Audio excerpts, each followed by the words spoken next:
Hi everyone, Salam барлығына.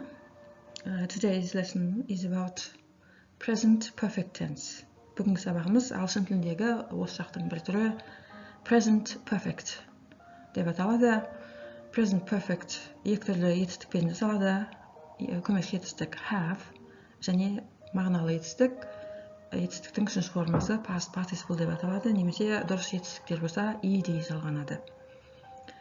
Бұл біткен іс-әрекет, бірақ қандай да бір осы шақпен байланысты біткен іс-әрекет. Сондықтан бұл сөйлемді айтқан кезде біз өткен шақтың біткен іс болғанменен өткен шақтың сөздерін қоспаймыз. Өткен шақтың сөздерін қосып айтатын болсақ, онда біткен іс-әрекетті біз past simple менен айтамыз. Оны өткенбіз. I renovated my house last week. Last week деп айтып отырмыз, өткен аптада. Бұндай сөз бар сөйлемдер, біткен іс-әрекеттер, онда past simple болып айтылады. I renovated my house. Ал өткен шақты ешқандай өткен шақта кеше немесе алдыңғы күні деп айтпайтын болсақ, жақында біз үйді жөндеп бітірдік деп айтатын болсақ, I have renovated my house. Осы шақпен байланысып тұр. Осы бетте және present continuous, present simple, осы шақтың да түрлері бұларда. Міне present continuous'те де бізде көмекші етістік бар және негізгі етістік. Екі етістіктерін қолданып тұр. Негізгі етістікке ең жалғанып тұр бұл present continuous'те. Present simple міне жай ғана infinitive формасында. I renovate my house every year. Мен үйді жыл сайын жаңартып тұрамын. I renovated my house last week. Өткен шақта біз дейді жалғап тұрмыз. I am renovating my house дегенде біз үйді мен жаңартып жөндеудемін. Бұл іс-әрекет қазір жүріп жатыр. I have renovated my house десек, бұл іс-әрекет бітті. Жөндеп біттім. Міне мысалдар әдеттегідей етістіктің түрлері. Infinitive, негізгі етістік. Listen, present participle. Present participle деп аталатын түрі бұл ең жалғанады. Past simple, ed жалғанады дұрыс етістіктерге, дұрыс емес етістіктер міне басқаша болып айтылады. Past participle, міне listened, бұл да сол past simple сияқты жасалады. Бірақ бұнда дұрыс емес етістіктердің айтылуы үшінші формада басқа болады. Үшінші форма деп айтады бұны, өйткені әдетте көп кітаптарда үш формасы беріледі осылай. Infinitive, past simple, past participle, немесе participle to деп айтады бұны, participle екі. Listen, listened, listened. Дұрыс етістіктер өте оңай ed жалғап жасайды. Ал дұрыс емес етістіктерді міне оларды жаттап алу керек. Be, was, were, been, sing, sang, sung, drive, drove, driven, go, went, gone, find, found, found. Осылай үш формасы беріледі көп кітаптарда. Сол үшінші формасы бізге керек бүгінге. Осы past participle формасы present perfect'те негізгі етістік ретінде, мағыналы етістік ретінде қолданылады. Және have көмекші етістік ретінде қолданылады. Have үшінші жақ жекеше түрде has болады. Мысалы, I have listened. Мен тыңдадым. You have looked. Сен тыңдадың. She has watched. He has jumped. It has jumped. We have been. You have been. Немесе we have sung. You have sung. You have driven. They have gone. They have found. Осылай құралады. Осылай жасалады.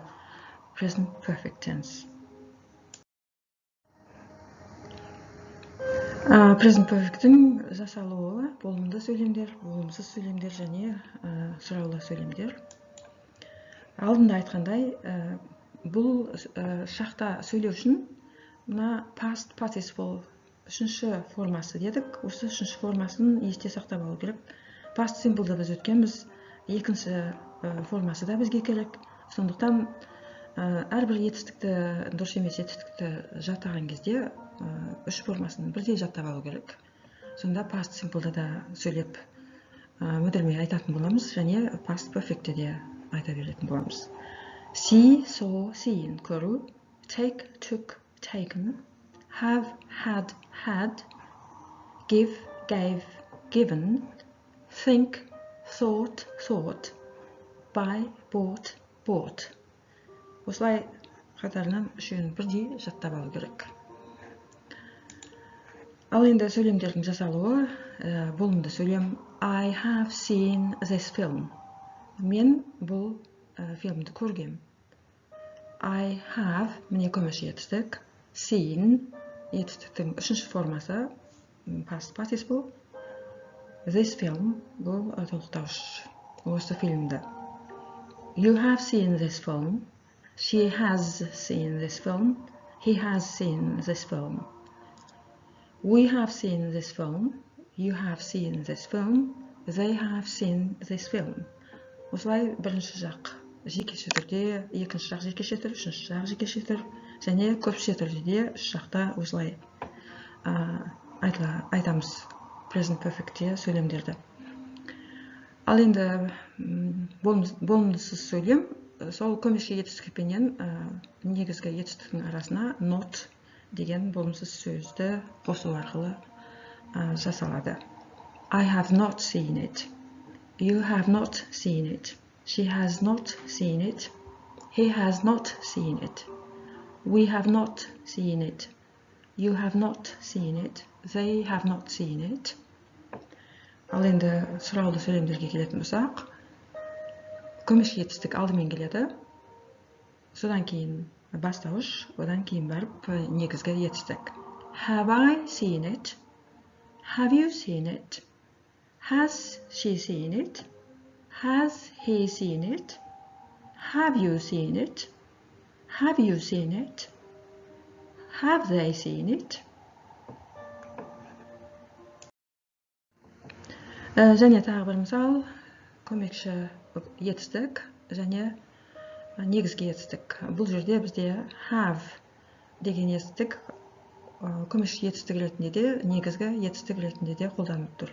Бірақ have-тың past participle түрі had болады. Оны біз have, had деп жаттаймыз. Сонымен had-ті негізгі мағыналы етістік ретінде солай қолданамыз. I have had tea. Мен шай іштім. You have had water. Сен су іштің. She has had milk. Ол сүт ішті. He has had juice. Ол шырын ішті. We have had coffee. Біз кофе іштік. You have had tea. Сіздер шай іштіңіздер. They have had water. Олар су ішті. Ал енді болымсыз сөйлемдері жаңағыда айтқандай негізгі етістік пен көмешке етістіктің арасында not-ты қосамыз. I have not had coffee. You have not had tea. She has not had tea. He has not had tea. We have not had tea. You have not had milk. They have not had tea. Ал сұраулы сөйлемде көмешке етістік алдымен келеді, және негізгі етістік бастауыштан кейін. Have I had coffee? Have you had tea? Has she had milk? Has he had juice? Have we had coffee? Have you had tea? Have they had water?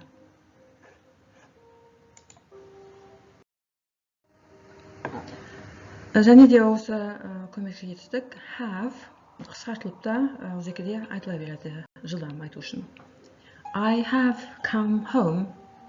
I've come home деп те айтылады. You have come home. You've come home. Мен үйге келдім, сен үйге келдің. She has come home. She's come home. He has come home. He's come home. We have come to work. We've come to work. You have come to work. You've come to work. They've come to work. Сол сияқты. Болымсыз сөйлемде де I have not come home деген орнына жылдам I haven't come home деп те айтылады. Жазылғанда осылай жазылады. You haven't gone out. Сен сыртқа шыққан жоқсың. Мен үйге келген жоқпын. Сен сыртқа шыққан жоқсың. I haven't come home. You haven't gone out. She hasn't gone out. Ол сыртқа шыққан жоқ. He hasn't gone out. Ол сыртқа шыққан жоқ. We haven't come back. Біз келген жоқпыз. You haven't come back. Сіздер келген жоқсыздар. They haven't come back. Олар келген жоқ. Сұраулы сөйлемдер. Have I gone to work? Міне, көмекші түстік алдымен келеді. Ал сұраулы сөйлемдерде қысқару жоқ. Have I gone to work? Осылай толық айтылады. Have you gone to work? Has she gone to work? Has he gone to work? Have we finished work? Have you finished work? Have they finished work? Бұл жерде міне come және gone деген дұрыс емес етістіктер. Gone деген go етістігінің past participle түрі. Go, went, gone деп жаттаймыз оны. Ал finish ол дұрыс етістік, сондықтан ed жалап жасап отырмыз. Present perfect time expressions деген уақытты білдіретін сөздер. Present perfect tense'ті қолданғанда белгілі бір сөздер қолданылады. Сол сөздердің мына жерде жиынтығы for қандай да бір уақыт бойы деген сөз. For example, мысалы for 3 years деген 3 жыл бойы. For the past 3 years соңғы 3 жыл бойы. Since белгілі бір уақыттан бері деген сөз. Since 3 years ago ол 3 жылдан бері деген мағынада. After соң кейін. Before алдын бұрын. Ever қашанда. Already әлді қашан. Yet әлі. Just жаңа ғана осы жаңа. Just now қазір ғана осы қазір. Never ешқашан.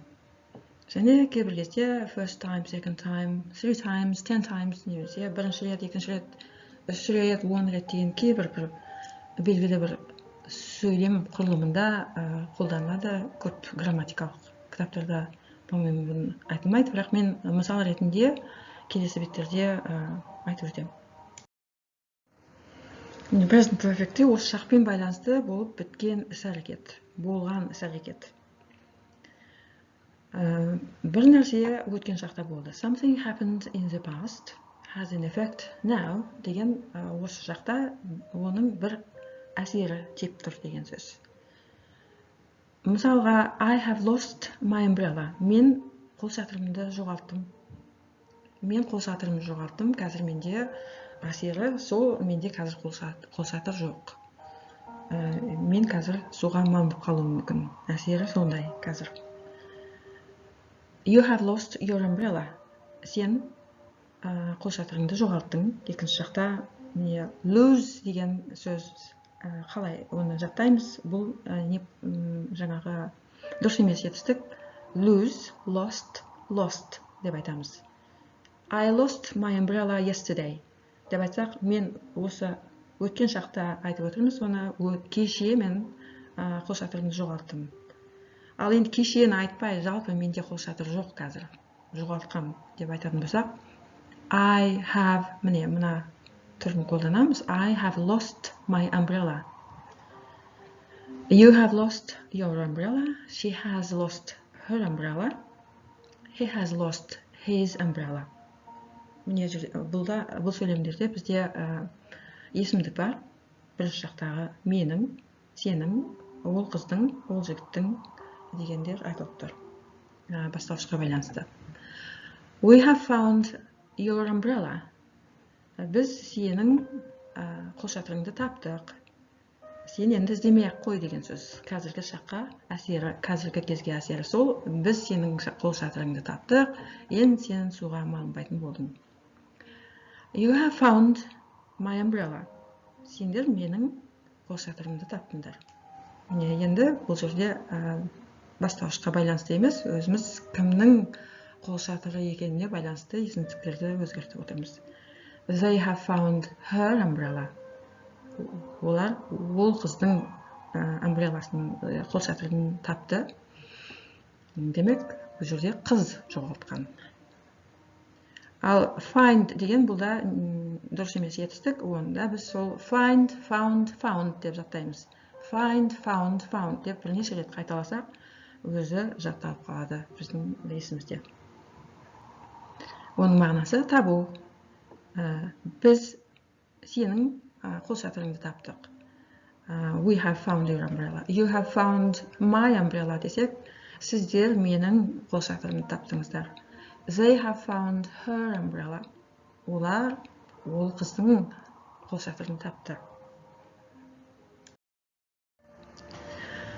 Ал енді келесі мысал, бізде үйді тазалап қойдым деген сөз. I have cleaned the house. Clean деген етістік, дұрыс етістік, сондықтан оның соңына ed жалғанды да көмекші етістікті қолданып айттық. I have cleaned the house. You have cleaned the house. She has cleaned the house. He has cleaned the house. Wash келесі етістік, бұл жуу. We have washed the dishes. Wash бұлда дұрыс етістік. We have washed the dishes. You have washed the dishes. They have washed the dishes. Және мысалы мен бұл үйде 2000 жылдан бері тұрып жатырмын деп айтатын болсақ, сондай сөйлемді біз ағылшынша осы present perfect tense қолданып айтамыз. I have lived in this house since 2000. Мен осы үйде 2000 жылдан бері тұрып жатырмын. I have lived. Дұрыс етістік. You have lived in this flat since 2002. Сен осы пәтерде 2002 жылдан бері тұрып жатсың. She has lived in this city 2005. Ол бұл қалада 2005 жылдан бері тұрады. He has lived in this town since 2006. Міне, since деген сөз тұр барлығында. Осы сөзбен айтқан кезде, сондай уақыттан бері, осы present perfect'ті қолданып айтамыз осы жақта. We have lived here for 3 years. Мұнда біз 3 жыл бойы тұрдық. We have lived here for 3 years. You have lived here for years. Сіздер бұл үйде, сіздер мұнда көп жылдан бері тұрасыздар. For years. They have lived here for years. Немесе they have lived here for many years. Деп те айтуға болады. Олар бұл үйде көп жылдан бері тұрып келе жатыр. I have driven a car. Мен машина жүргізіп көргем деп айтатын болсақ, осылай айтамыз ағылшын тілінде I have driven a car. Driven деген drive деген етістіктің үшінші формасы. Оны біз drive, drove, driven деп жаттауымыз керек. Drive, drove, driven. I drive a car. Мен машина жүргіземін. I drove a car. Мен машина жүргіздім. I have driven a car. Мен машина жүргізгем. Осылай аударылады. You have driven a bus. Сен автобус жүргізіп көргенсің. She has flown an airplane. Ол қыз самолетте ұшып көрген. Самолетте ұшып көрген.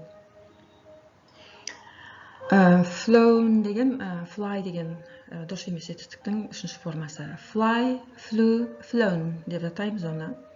She flies. Осы жақта солай айтамыз. She flew өткен жақта. She has flown. Осы perfect, present perfect tense. She has flown. He has flown an airplane. Ол жігіт самолетте ұшып көрген. Бұл екі сөздегі сөйлемдегі мағынаның айырмашылығы she has flown an airplane деген ол самолетте өзі ұшырған самолетті өзі пилот болған деген сөз.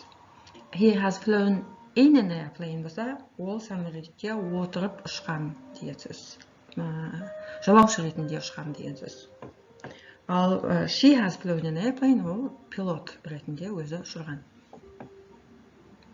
We have ridden bicycles. Біз велосипед тепкеміз. We have ridden. Ridden дегенде дұрыс емес етістік. Ride, rode, ridden.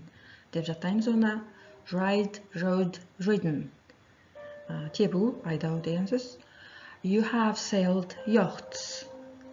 Сен яхтада жүзгенсің. Міне, орысша яхта деген осы сөзден ауысып енген орыс тіліне. Yacht. You have sailed yachts. Сен яхтада жүзгенсің. Сіздер яхтада жүзгенсіздер. They have ridden horses. Олар атта жүрген. Немесе ат айдаған. They have ridden horses. Атта шапқан. Ал енді present perfect қалай жасалуы жайындағы сабағымыз осы бетпен тамам болады. Present perfect'ның қалай жасалуы әбден түсінікті болды деп ойлаймын. Ал енді бұл present perfect tense қандай жағдайларда, қандай сөйлемдерде қолдану керек екенін біраз жақтау жасау үшін мен бөлек видео жасаймын. Бір топ осы сөйлемдердің мысал ретінде.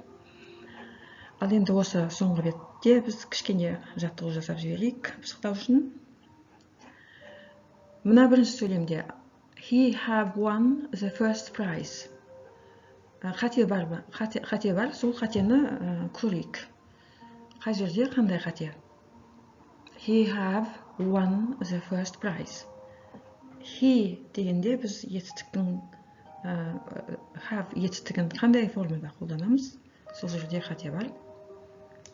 Міне, he has won the first prize деп айтаймыз.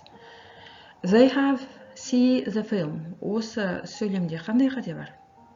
Бұл жердегі қате бізде мағыналы негізгі етістікте тұр. Ол қандай болады? They have seen the film деп айтамыз. See, saw, seen деп жаттаймыз оны. See, saw, seen. Ал келесі сөйлемде қандай қате? Do you ever eaten sushi?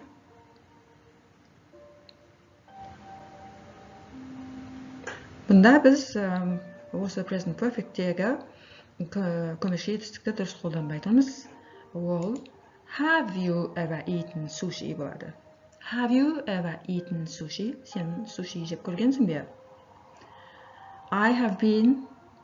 Мен бұл жерде дұрыс сөйлемді өзім айтып қойдым. I have been to Turkey деп айтады. Мен Түркияда болғам. Бұл жерде have деген етістік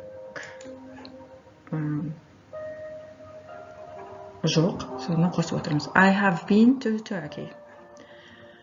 Have you ever fly on a delta plane? Сен делтапланда ұшып көргенсің бе? Деген сұрақта біз негізгі етістікті дұрыс қолданбай отырмыз. Ол дұрыс қандай болады? Fly, flew, flown деп жаттаймыз. Fly, flew, flown. Сонымен have you ever flown on a delta plane? Сен қашанда бір делтапланда ұшып көргенсің бе? Міне, fly, flew, flown. Осымен сабағымыз тамам. Келесі видео осы present perfect'тегі мысалдар жайында болады. Сол жаттығуларды жасап, тағы да одан ары қарай пысықтауларыңа болады.